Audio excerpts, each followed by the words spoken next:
요한일서 5장 18절로 21절까지 말씀을 우리 한 절씩 교독하도록 하겠습니다. 하나님께로부터 난 자는 다 범죄하지 아니하는 줄을 우리가 아노라. 하나님께로부터 나신 자가 그를 지키심에 악한 자가 그를 만지지도 못하느니라.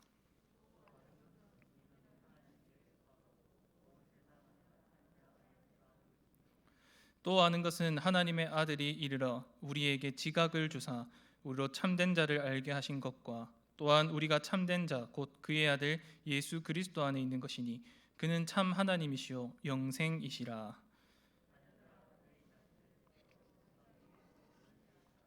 아멘.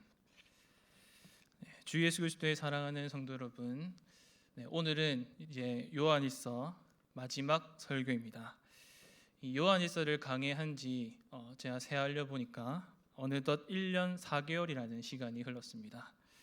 개인적으로는 이 시간이 굉장히 조금 아쉬운 마음도 있습니다. 왜냐하면 조금 더 깊이 주의해 볼 본문도 있고 또 그것을 설교할 필요도 있다고 생각하기 때문입니다. 그럼에도 이번 요한일서 강해를 통하여서 분명히 성도님들께서 하나님께서 주신 말씀을 통한 유익을 얻으셨으리라 믿습니다. 성도님들 개개인뿐만 아니라 우리 성막교회에게도 주신 분명한 하나님의 뜻이 있었음을 기억합니다. 요한일서는 우리가 잘 아는 대로 사랑에 관한 말씀들로 이어져 있습니다. 따라서 우리는 이 시간 무엇보다 하나님께서 이 요한일서를 통해서 우리에게 전하고자 하는 그 사랑의 메시지가 무엇인지를 다시 한 번 더 기억해 볼 필요가 있습니다. 그리고 혹시나 우리가 말씀을 들었는데 더 깊이 깨닫지 못한 부분이 없는지 돌아보시고 또다시 또 우리가 순종하지 못한 부분이 없는지 또 살펴보아야 합니다. 무엇보다 오늘 우리가 이 마지막 시간에 다시 한 번 더 우리가 우리의 몸과 또 영혼이 모두 하나님 앞에서 또 우리 신앙과 삶을 돌아볼 수 있는 귀한 계기가 되었으면 좋겠습니다. 특별히 우리가 꼭 기억했으면 좋겠는 말씀이 있습니다. 요한일서 1장 3절 말씀인데요. 우리가 보고 들은 바를 너희에게도 전함은 너희로 우리와 사귐이 있게 하려 함이니 우리의 사귐은 아버지와 그의 아들 예수 그리스도와 더불어 누림이라. 어쩌면 요한일서의 모든 말씀을 잘 요약해주고 있는 말씀입니다. 요한일서의 목적은 언제나 말씀드렸듯이 사귐에 있습니다. 첫 번째로는 아버지와 그의 아들 예수 그리스도와 더불어 누리는 사귐이죠. 두 번째는 그리스도 안에서 우리가 한 형제된 자들과 더불어서 누리는 사귐입니다. 그래서 첫 번째는 하나님과 우리가 더불어 누리는 사귐, 두 번째는 우리 성도들 간에 누리는 사귐이라 할 수 있겠습니다. 그렇게 우리는 이 설교들을 통해서 무엇보다 꼭 점검해야 될 부분이 있다면 이것 한 가지일 것입니다. 우리 안에 정말로 이러한 사귐들이 잘 이루어지고 있는가라는 사실일 것입니다.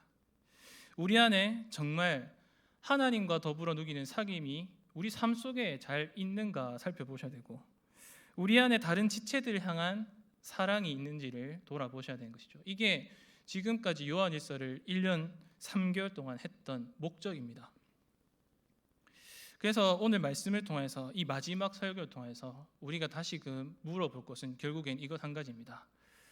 우리 안에 과연 진짜 이 사귐의 마음이 있는가 혹은 사랑하고자 하는 의지가 있는가를 돌아보시는 것입니다.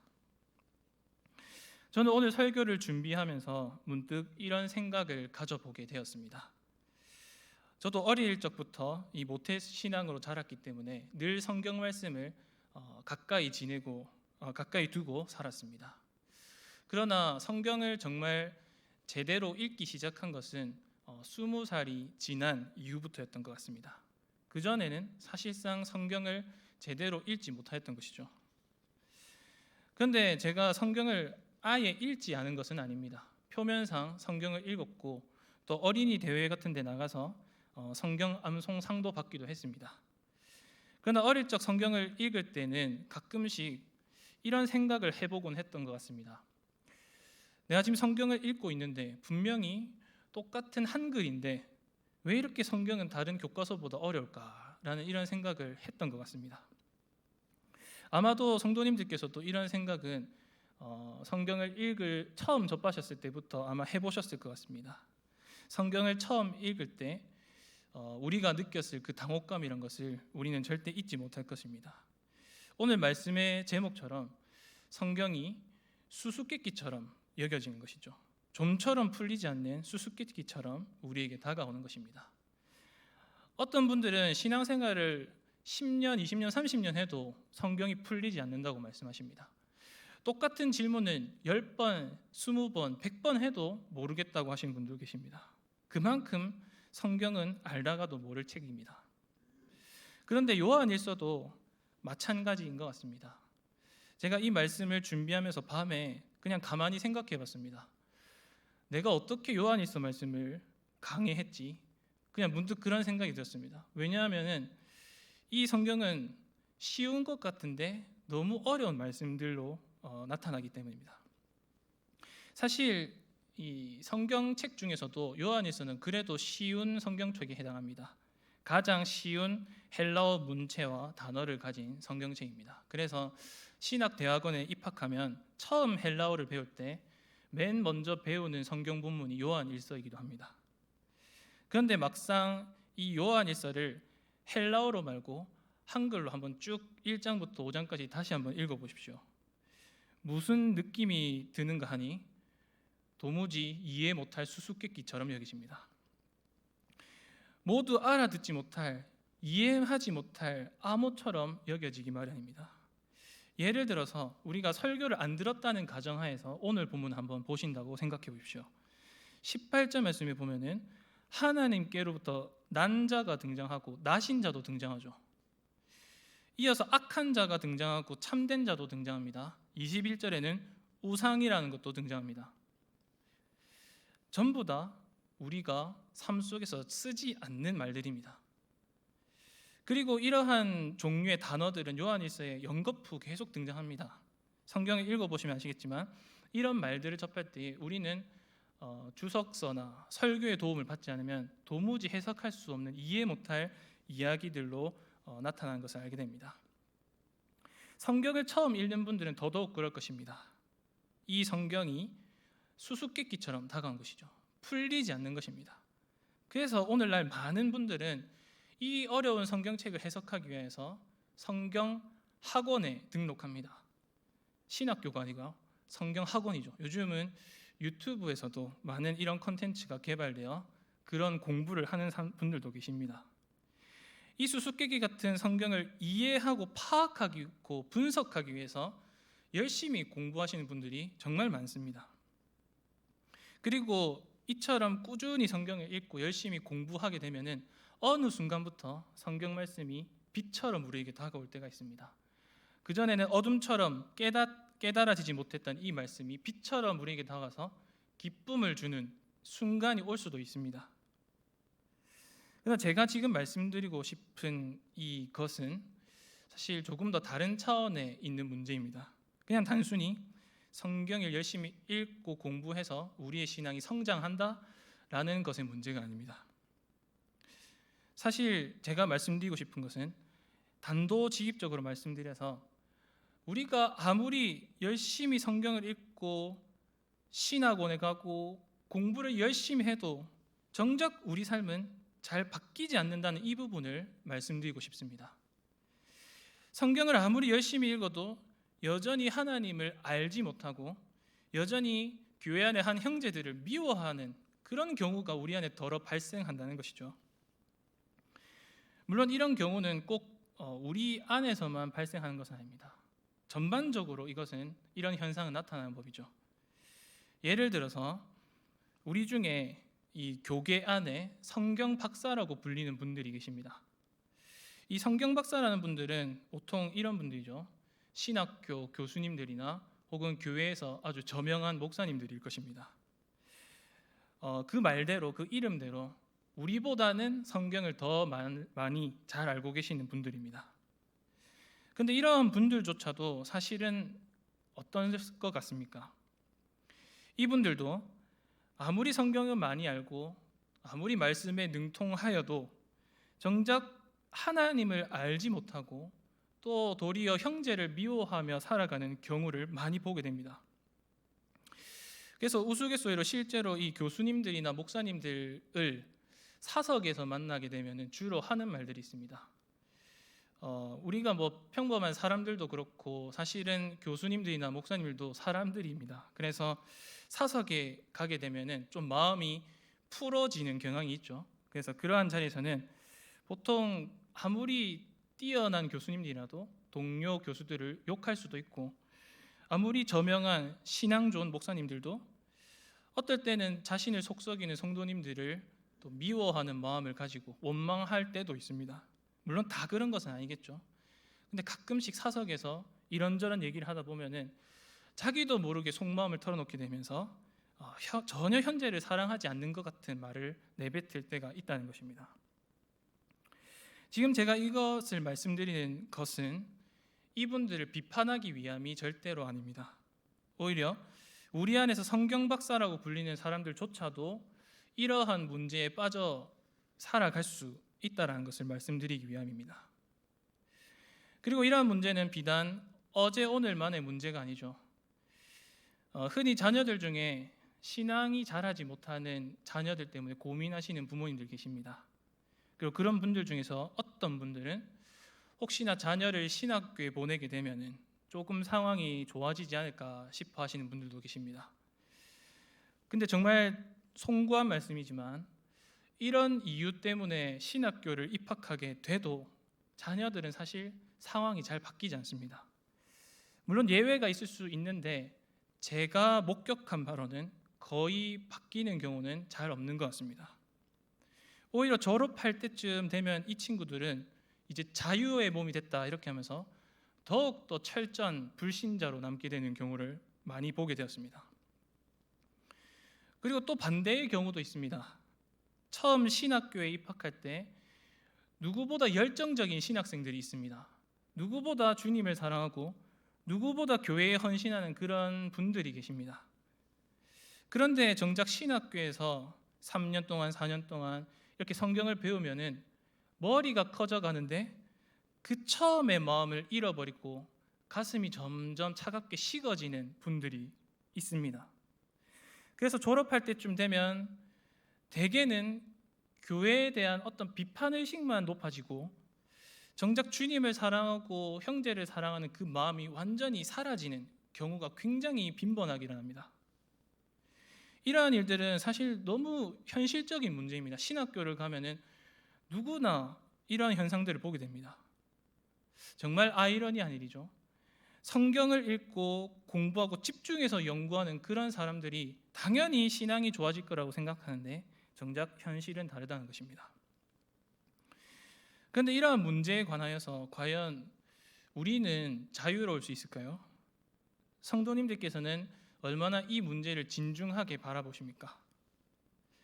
사실 이 문제는 우리 자녀들만의 문제가 아니고 성경 박사들만의 문제가 아닙니다. 오히려 여기 계신 저와 여러분의 문제이기도 합니다. 신앙의 연륜이 자랄수록 성경을 읽으면 읽을수록 우리의 신앙도 자연히 성숙해져야 옳죠. 그런데 왜 우리는 계속해서 제자리 걸음을 하고 있는 것일까요? 제자리 걸음이면 조금 낫겠습니다. 오히려 역행하는 경우가 많이 일어나곤 합니다. 이것은 정말 중요한 문제이지 않습니까? 날이 갈수록 지식은 자라고 머리는 커져가는데 또 교회에서 직무는 또 늘어나는데 왜 정작 우리의 가슴은 이토록 냉랭해지느냐는 것입니다. 처음 마음을 다 잃어버린 것입니다. 단적인 예로 한 가지를 말씀드리면 저와 같은 설교자들이 겪는 딜레마가 한 가지 있습니다. 보통 설교자들은 이 설교문을 쓰고 오기 때문에 어쩌면은 가식적인 말도 할 때가 있습니다. 근데 그 중에서 제일 가식적인 말이 한 번씩 있습니다. 그 말이 무엇인고 하니 사랑하는 성도 여러분, 이런 말입니다. 이것이 왜 설교자들의 딜레마가 될까요? 사랑한다고는 말하는데 정작 그 속에 성도님들을 사랑하는 마음이 없기 때문이죠. 혹시 눈치를 채신 분들이 계실지 모르겠습니다. 저도 초창기에 성막교에서 설교할 때 사랑하는 성도 여러분이라는 말을 굉장히 많이 썼었습니다. 그런데 시간이 지날수록 제가 이 말을 사용하는 빈도수가 굉장히 줄어들었다는 것을 알게 되실 것입니다. 제 스스로 이 말을 사용하기에 너무 부끄럽고 민망하기 때문에 이 말을 쉽게 사용할 수 없었던 것입니다. 이 말을 사용하려면 적어도 제 마음속에는 성도님들을 사랑하는 마음이 있어야 되는데 때로는 그렇지 못할 때가 많은 것입니다. 그래서 저는 지금도 여전히 이 말을 굉장히 조심해서 사용하려고 합니다. 거의 설교 끝 무렵에 한 번만 사용하려고 합니다. 마음 같아서는 자주 해야 하는데도 불구하고 강대상에 서서 설교자가 거짓말을 할 수 없는 노릇이죠. 근데 사실 이런 문제는 순전히 설교자만 겪는 문제가 아닙니다. 오히려 우리 성도들 모두가 겪는 문제죠.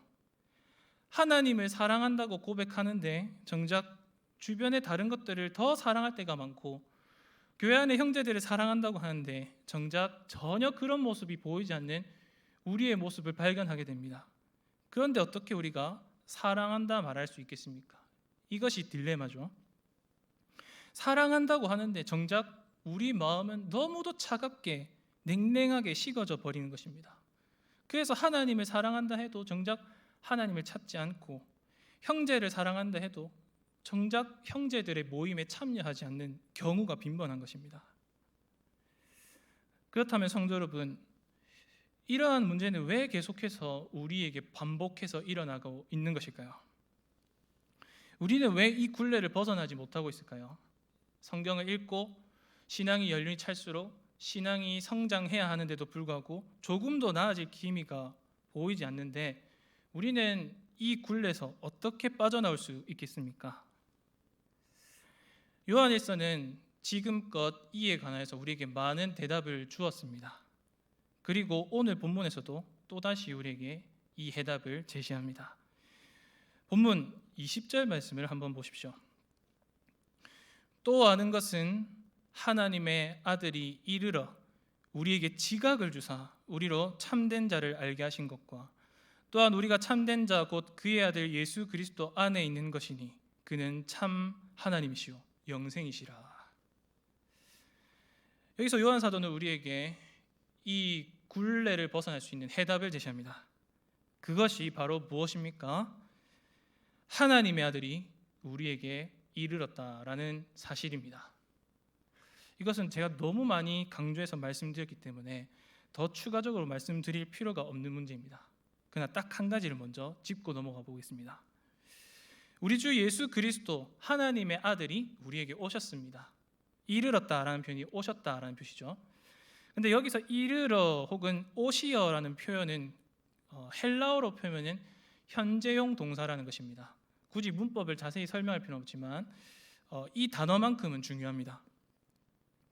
헬라어에서 형제형이라는 것은 어떤 사람이 어떤 행동을 취했습니다. 근데 이 행동을 취한 것이 한 번으로 끝나는 게 아니라 여러 번 계속해서 반복되는 것을 의미합니다. 예를 들어 설명해 보겠습니다.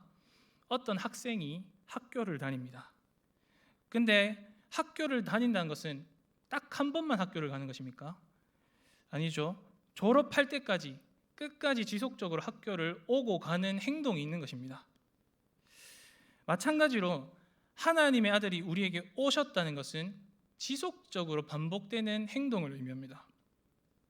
물론 1차적으로 이것은 우리 주님의 초림, 성육신을 가리킵니다. 그러나 주님께서는 지금도 여전히 우리에게 오고 계십니다. 한 번이 아니라 지속적으로 계속적으로 반복적으로 우리 삶 속에, 우리 마음 속에, 우리 교회 안에 오고 계신다는 것입니다. 어떻게 이것이 가능할까요? 요한일서 2장 말씀에서 말씀드린 바 있습니다.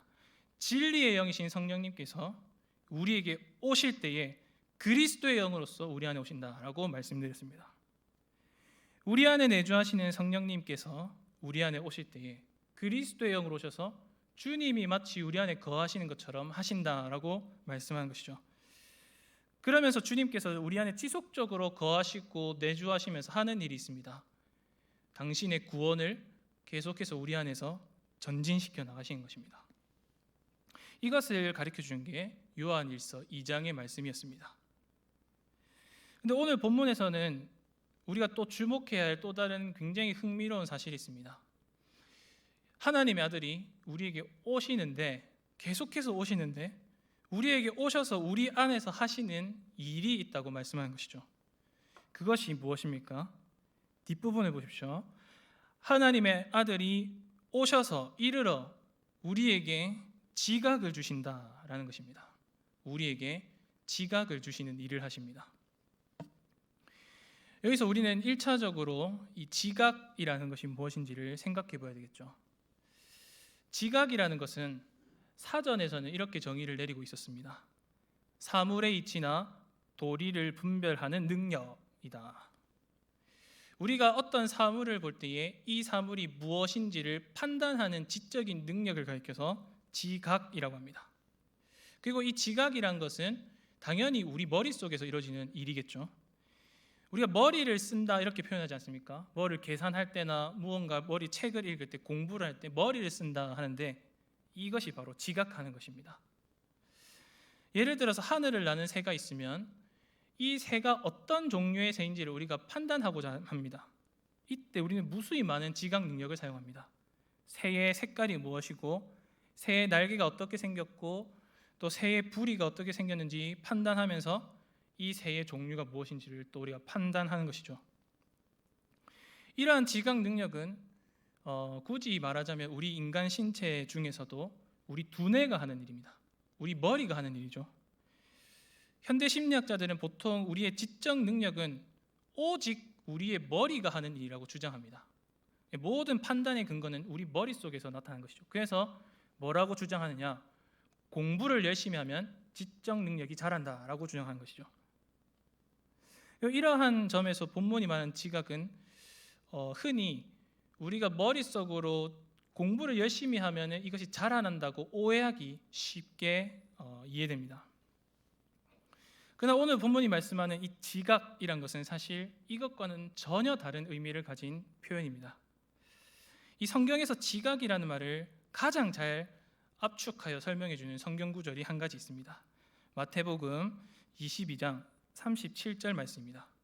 우리가 잘 아는 새 계명의 말씀입니다. 우리 마태복음 22장 37절 말씀 화면을 보면서 함께 한번 읽어보도록 하겠습니다. 함께 읽겠습니다.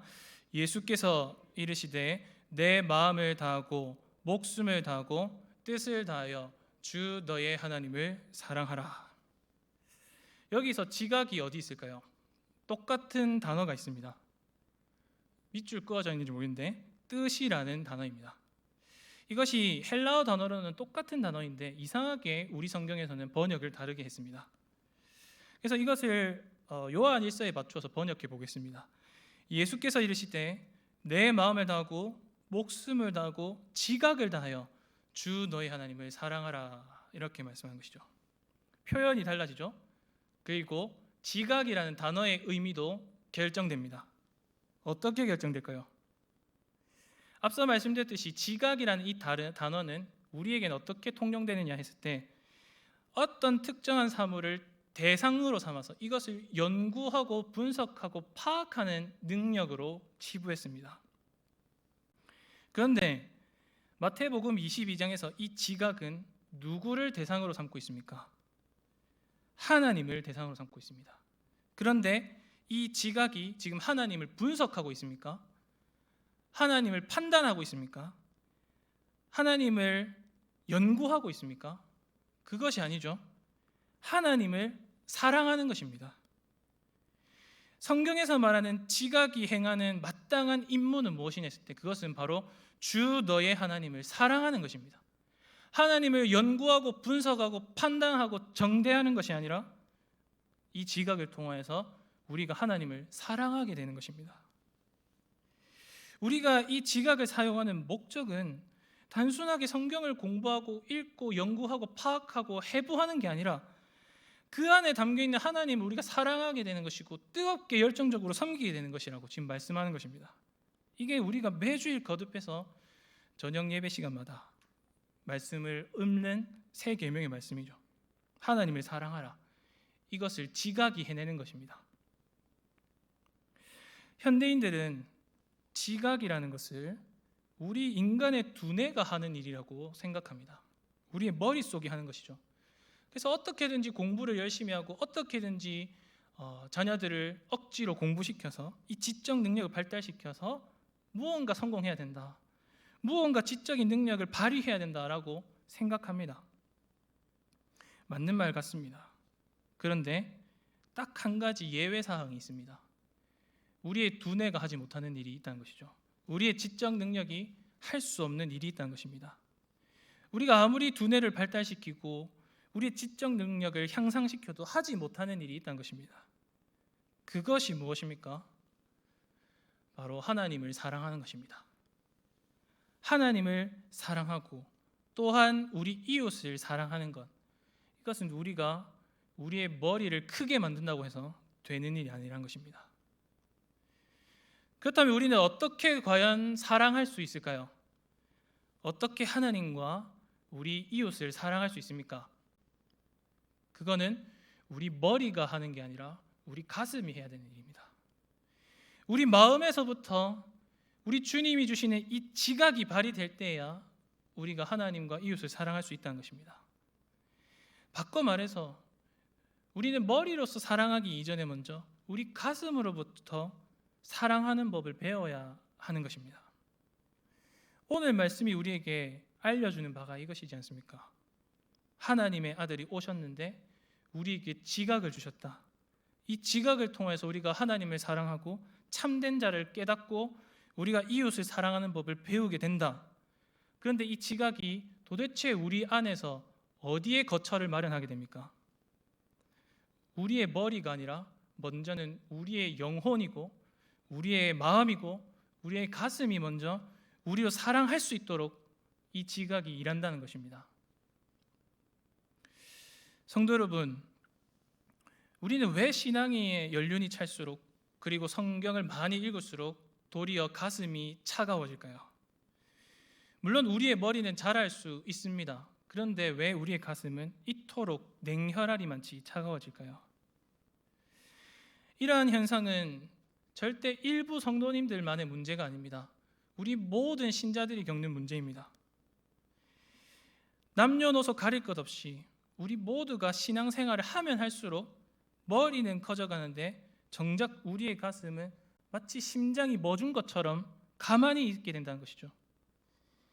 우리는 늘 이런 딜레마 속에 살아갑니다. 신앙을 생활 열심히 해도 우리 안에 우리 가슴이 뛰지 않고 사랑한다고는 하는데 정말 진정으로 사랑하는 사람이 없는 이런 딜레마를 겪고 사는 것입니다. 그런데 만일 우리가 이러한 문제를 겪고 있음에도 불구하고 지속적으로 이 문제를 냉소적으로 바라보게 된다면 어떻게 될까요?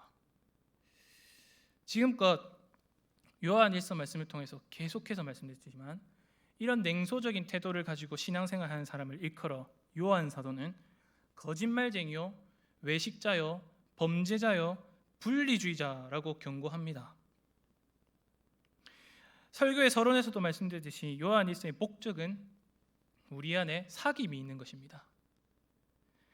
삼위 하나님과 더불어 누리는 사귐과 함께 교회 안에 한 형제들과 누리는 사귐이 있어야 한다는 것이죠. 그런데 신앙생활을 하면 할수록 머리가 커지니까 점점 더 교만해지는 사람들이 넘쳐납니다. 사귐을 배제하는 것이죠. 가슴은 차갑게 식어지고 머리만 커지니까 사귐이란 필요 없다라고 생각하는 분들이 많이 늘어난다는 것입니다. 이런 사람들은 사람들과 어울려서 연약한 성도님들과 어울려 있는 그 자체를 불쾌해합니다. 사실상 견디기 어려워하는 것이죠. 물론 우리는 가면을 쓰고 교회에 나와서 얼마든지 웃으면서 신앙생활을 할 수 있습니다. 그러나 그것은 언제까지나 가면이죠. 정작 우리 속에는 그저 자기밖에 모르는, 자기밖에 사랑할 줄 모르는 이기적인 자아가 숨어 있는 것입니다. 이것이 우리가 겪고 있는 신앙의 딜레마입니다. 이것을 정확하게 파악하셔야 된다는 것이죠. 그런데 요한일서가 오늘 우리에게 말씀하는 바가 무엇입니까? 또 아는 것은 하나님의 아들이 이르러 우리에게 지각을 주셨다. 그리고 이 지각으로 말미암아 참된 자를 우리로 알게 하시고 우리가 참된 자 곧 그의 아들 예수 그리스도 안에 있는 것을 알게 하신다라고 말씀합니다. 결국 요한일서가 우리에게 주는 해답은 이것입니다. 주님께서 오셔서 우리에게 지각을 주셔야 된다는 것이죠. 주님께서 우리에게 지금도 오셔서 우리 안에 이 지각을 주셔야 우리가 변화된다는 것입니다. 바로 하나님을 사랑하게 하고 우리 이웃을 사랑하게 하는 이 영적인 지각을 우리 마음속에 주셔야 된다는 것입니다. 주님께서는 우리에게 선물을 주시는 분이십니다. 그리고 이 선물을 통하여서 우리가 겪고 있는 이 신앙의 딜레마를 이겨내게 하십니다. 우리 주 예수 그리스도께서는 우리에게 오셔서 우리의 죽은 심장을 다시 뛰게 하시고 우리를 죄악의 굴레에서 벗어나게 하십니다. 따라서 성도 여러분, 오늘 이 시간 요한일서 강해를 마치면서 무엇보다 우리 안에 이러한 하나님의 선물이, 이러한 지각이 우리 안에 충만하게 넘쳐나기를 소망하시길 권면합니다. 특별히 오늘 말씀을 통해서 우리 주님께서 분명히 우리에게 바라는 것이 있습니다. 주님께서는 오늘도 여전히 변함없이 우리에게 성령으로 찾아오십니다. 그리고 우리 안에 차갑게 식어버린 이 마음을 다시 북돋으시고 또한 다시 우리로 하여금 하나님을 열렬히 사랑하고 우리 형제를 진정으로 사랑할 수 있도록 도와주십니다. 그런데 우리가 해야 될 것은 무엇이죠? 우리에게 성령으로 찾아오시는 우리 주님을 맞이하는 것입니다. 우리 주님께서 우리에게 지각을 주시기 위하여 오실 때에 우리가 두 손 들고 우리 주님께 안겨야 하는 것이죠. 우리 주님이 주시는 이 지각은 무엇보다 참된 자가 누구신지를 깨닫게 합니다. 곧 그의 아들 예수 그리스도를 아는 지식입니다. 그리고 이 지식이 우리 안에 충만하게 될 때에 비로소 우리 마음은 변화가 되게 될 것입니다.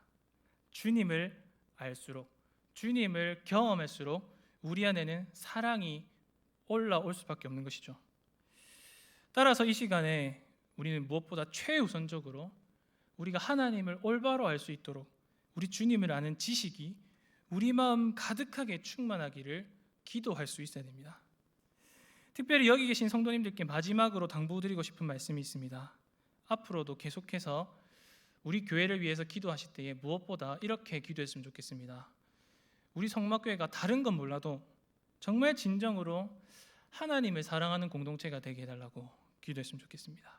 그리고 정말 말뿐이 아니라 이 교회에 나오는 모든 형제들과 우리 이웃들을 진정으로 사랑할 수 있는 성도들이 될 수 있게 해달라고 기도했으면 좋겠습니다. 매주일 성도님들께서는 우리 교회에 오고 가는 성도님들의 모습을 보십니까? 우리에게는 많이 부족한 부분이 있습니다. 특별히 사귐이라는 주제에 입각해서 봤을 때에 여전히 우리 교회는 부족한 부분이 있을 것입니다. 성도님들 간의 사귐에 있어서도 그렇지만 더욱 특별히 우리가 한 회중으로서 삼위 하나님과 누리는 사귐에 있어서도 여전히 부족함이 있을 것입니다. 예배에 나와서도 우리가 정말 진정으로 하나님을 예배하고 있는지, 정말 마음을 들여서 우리의 영혼을 들여서 진정으로 하나님을 찾고 있는지 돌아봤을 때 부끄러운 점이 많다는 것이죠. 그래서 우리는 무엇보다 스스로 우리 속을 돌아보며 정직히 하나님 앞에 서야 됩니다. 온전히 이 요한일서 말씀 앞에 서서 우리가 정말 하나님을 정말로 정직하게 살아가고 우리 이웃과 형제들을 정직히 사랑할 수 있도록 계속해서 교회를 위해서, 우리 자신을 위해서 기도해야 되는 것입니다. 말씀을 맺겠습니다. 사랑하는 성도 여러분, 요한 사도는 이 편지를 마치면서 하나님의 자녀들에게 이렇게 당부하고 있습니다. 21절입니다. 자녀들아, 너희 자신을 지켜 우상에게서 멀리하라.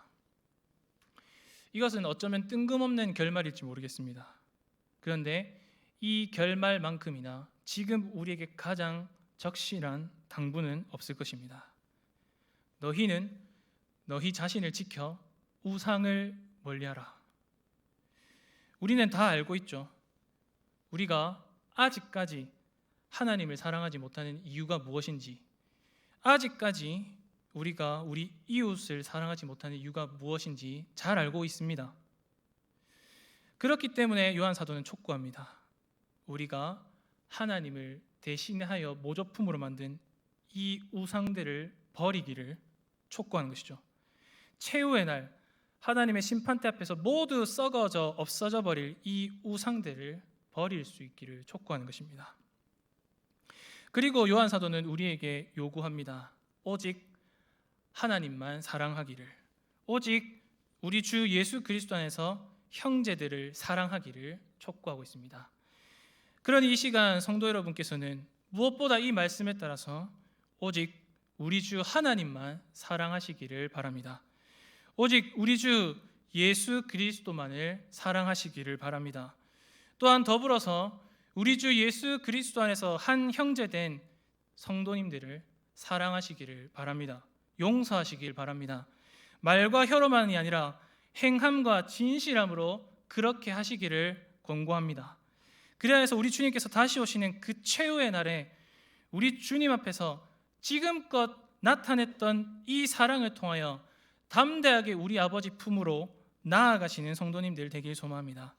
우리 주님께서는 이 땅에서 그리하신 것처럼 우리 역시도 사랑하되 끝까지 우리 하나님과 이웃을 사랑하고 결국에 우리 주님의 나라에서 영원토록 우리 하나님을 사랑하고 살아가시는 복된 성도님들 되기를 소망합니다.